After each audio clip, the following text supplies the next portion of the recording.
जय श्री माता जी। अभी हम अजवाइन की धुनी कैसे लेते हैं ऐसे देखेंगे। उसके लिए पहले तवा लेना है और उसे अच्छी तरह से गरम करना है और बाजू के डिश में आपको अजवाइन दिखेगा। अब अच्छा गरम हुआ तवे पे आपको थोड़ा सा अजवाइन उस पर डालना है।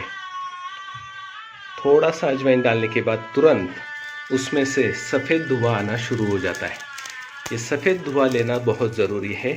नाक से इसको अंदर खींचना है। ये थोड़ा सा तीखा रहता है, इसलिए थोड़ा सा शांतिपूर्वक करना ज़रूरी है। नाक से, मुंह से भी आप इसको थोड़ा खींच सकते हैं। विशुद्धि के लिए, हंसा के लिए, आज्ञा के लिए, साइनस के लिए, कफ के लिए, ये सब के लिए ये काम आता है। तो जैसे ही अजवाइन काला हो जाता है तो वो धुआं लेना नहीं है, उसको आपको निकाल देना है।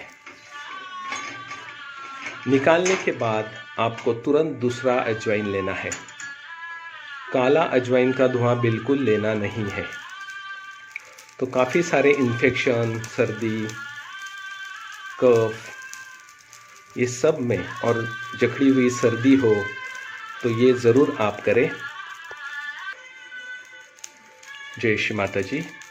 We have to put ajwain on the hot pan and slowly you have to smell it. The white smoke is very important, not the black one. As soon as the ajwain gets black, you have to remove it with a cloth and again take another new ajwain. It is very good for the hamsa, the agya, the cough and cold and nose infection and throat infection, and also good for the heaviness of head due to cough. So this has to be repeated 3 to 4 times before you go to sleep.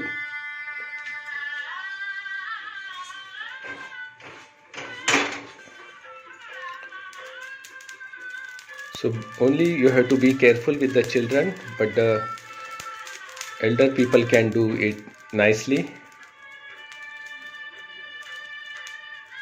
ये सब आप छोटे बच्चों से बड़े बच्चों तक दे सकते हैं, लेकिन बच्चों के वक्त थोड़ा सा सावधान रह के करना पड़ेगा आपको। या रूम में सिर्फ अजवाइन की धुनी घुमा सकते हैं, सिर्फ प्लेन अजवाइन, कपूर नहीं।